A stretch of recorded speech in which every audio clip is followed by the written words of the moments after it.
அப்ப வடமேற்கு மூலையில போடலாமா?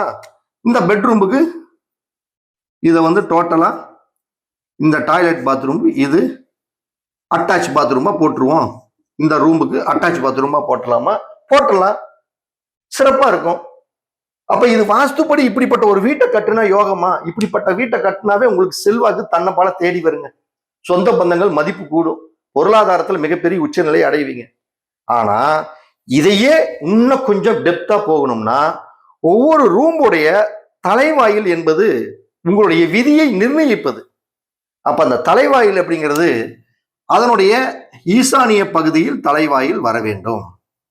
அப்போ ஒவ்வொரு ரூமுக்குமே அந்தந்த ரூமுடைய உச்ச பகுதியில நீங்க தலைவாசல் வர்ற மாதிரி நீங்க செட் பண்ணிட்டீங்கன்னாவே அது மிகப்பெரிய வல்லமையை கொடுக்கும்.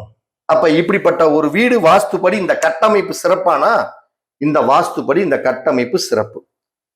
அப்ப இப்படிப்பட்ட ஒரு கட்டமைப்புக்குள்ள ஒரு வீட்டை வாஸ்துப்படி உருவாக்குனாலும் என்னதான் இன்னைக்கு மாடர்ன் அப்படிங்கக்கூடிய ஒரு நவீன உலகத்துல உணவுகளை நம்ம எப்படிதான் மாறி மாறி பிரேக்பாஸ்ட் சாப்பிட்டாலும் அந்த பழைய சோத்துக்கும் கம்மஞ்சோத்துக்கும் கோதுமை தோசைக்கும் கோதுமை களிக்கும் ஈடுங்கிறது எதுவுமே கிடையாது.